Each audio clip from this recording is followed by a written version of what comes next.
എന്താണ് പ്രതിപക്ഷ നേതാവ് പറഞ്ഞത്? എൻ വാസുവിനെ അറസ്റ്റ് ചെയ്യാതിരിക്കുന്നതിന് മുഖ്യമന്ത്രിയുടെ ഓഫീസിൽ നിന്ന് സമ്മർദ്ദമുണ്ട് എന്നുള്ളതാണ്. പ്രതിപക്ഷ നേതാവ് ഇനി ആ വാചകം ആവർത്തിക്കുമോ?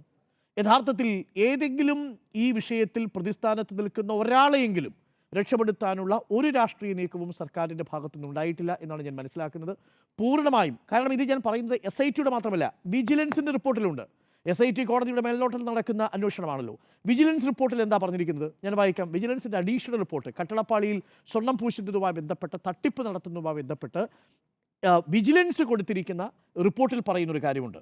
അത് 16/2/2019 എക്സിക്യൂട്ടീവ് ഓഫീസർ ഈ കട്ടളപ്പാളിയിൽ ഇങ്ങനെയാണ് വാചകം: ശബരിമല ശ്രീകോവിലിലെ കട്ടളയിലുള്ള മുൻപ് സ്വർണം പൂശിയിരുന്ന ചെമ്പ് തകിടുകൾ ഇളക്കിയെടുത്ത് സ്വർണം പൂശുവാൻ വേണ്ടി ഉണ്ണികൃഷ്ണൻ പോറ്റിക്ക് കൈമാറാൻ ശബരിമല എക്സിക്യൂട്ടീവ് ഓഫീസർ 16/2/2019 ശുപാർശ അന്ന് ദേവസ്വം കമ്മീഷണറായ വാസുവിന് കൊടുക്കുന്നു.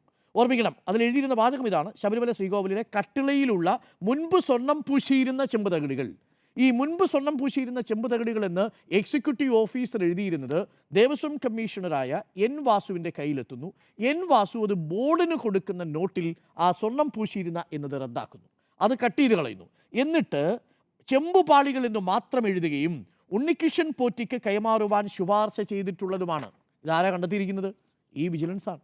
ആ വിജിലൻസിൽ കൃത്യമായി തന്നെ കണ്ടെത്തിയിരിക്കുന്നു. ആ വിജിലൻസ് കണ്ടെത്തിയതിൻ്റെ അടിസ്ഥാനത്തിലാണ് ഇന്ന് SIT ഇദ്ദേഹത്തെ തുടർച്ചയായി ചോദ്യം ചെയ്തത്.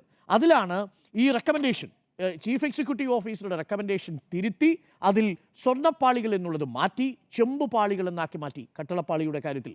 ഇതാണ് കമ്മീഷണറായിരുന്ന എൻ വാസു ചെയ്ത കാര്യം. കണ്ടെത്തിയതാരാ?